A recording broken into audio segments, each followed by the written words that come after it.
So it was announced like 2 weeks ago that we're getting another Walking Dead game that takes place within the TV show. And while seeing it, at first it's like, whatever, another game.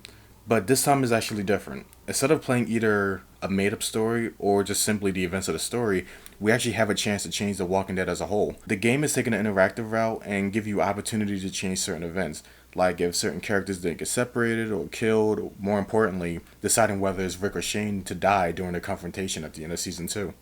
The game is pretty much multiple what if scenarios you'd see on YouTube. I've recently been watching this guy named Benji Rampage making a crap ton of videos of what if scenarios if a certain character didn't die or decided to do something different affecting another character. For what we've seen in the trailer, we see that multiple iconic locations are used, such as downtown Atlanta, Hearst's farm, and the prison. What's cool is they give you a ton of characters to play as. You got your typical Rick, Shane, and Daryl, cause duh. You got Carol, Lori, Carl surprisingly, and the most important one of them all, T-Dog. Like, I'm not even joking. I'm glad he's a playable character, because go T-Dog. I've read the list of characters, and I don't think Angel's in the game, which is weird because she was a big part of Season 3, especially for Michonne and the Governor. I know Michonne had those what-if scenarios play out in Season 9, but that was more of like Negan's involvement later down the line. So I assume she might be added later on, because it's still in development. But I don't know. I think for now, she isn't a playable character, or there's like nothing about her character being involved in the game. Now, on paper, the idea sounds great and promising, but I don't know, like something about it feels iffy. And it's not even about the graphics. I can make fun of it, but it's like beating a dead horse. Plus, the game is obviously still in development, so maybe it'll look a whole lot better, but we'll see. My main concern is will the choices in the end matter. Like, we had a few interactive games like Heavy Rain, Until Dawn, the Telltale series, and the problem with some of those, mainly the Telltale ones, is they hype up that the choices are imperative to the plot, but in most cases, some decisions don't even matter in the end, where the outcome will still be the same no matter what choices you make. Like in The Walking Dead Season 1, you had a choice whether to save Ben at the end of Episode 4. But he still ends up dying halfway through Episode 5. Or in Season 2, for instance, Clementine can teach Sarah how to defend herself, but that decision never came into play, and then she ends up dying regardless. So if this game is a real big what-if scenario game, then they better have multiple paths to take or major butterfly effects, because there's really a lot of potential here. Like, again, I'm glad T-Dog is in the game, and I think his character is underrated and underutilized. In the show, we saw that Murr was coming back, and I was hoping he would have had a one-on-one with T-Dog, as he was the reason why Murr was left behind in the first place without a hand.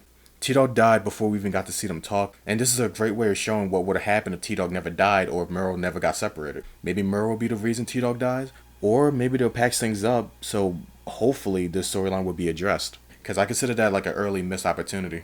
I feel like some choices are going to be out of our hands, like Amy dying, Sophia going missing, and Otis's death.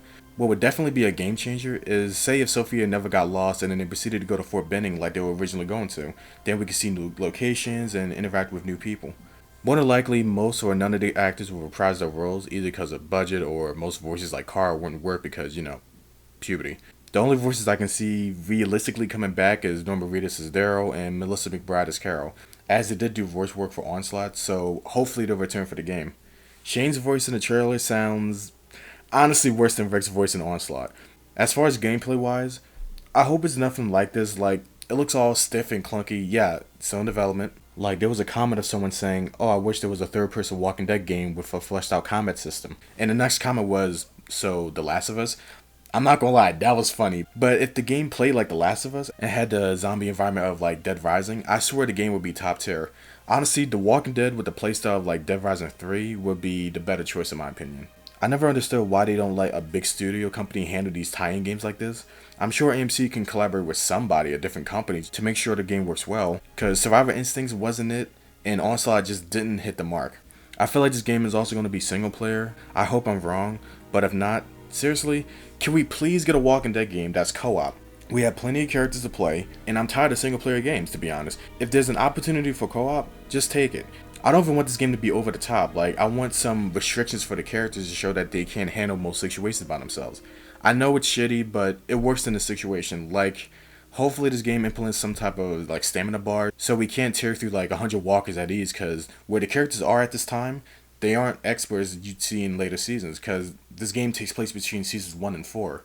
They can still get overrun if not careful. It'd be cool and funny if like you and your co-op partner is running away from like swarms of walkers and you're pinned down, low on stamina and ammo, and you're fighting for your life. Like, that would be some good gameplay right there. Maybe if this game succeeds, we'll get a sequel that will cover seasons like 5 to 9, because there's a lot of potential with this game, but if the graphics and gameplay are not fixed by the time the game actually comes out or we get some more gameplay details, it's going to be another failed project that could have been so much more.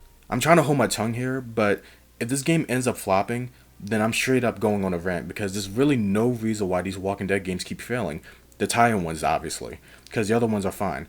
These games actually have it easy. They already have established characters, set pieces, and the story's right there, yet they just keep failing. So my expectations are really low, and this game better not be no $70 because there's no way a game like this should be expensive.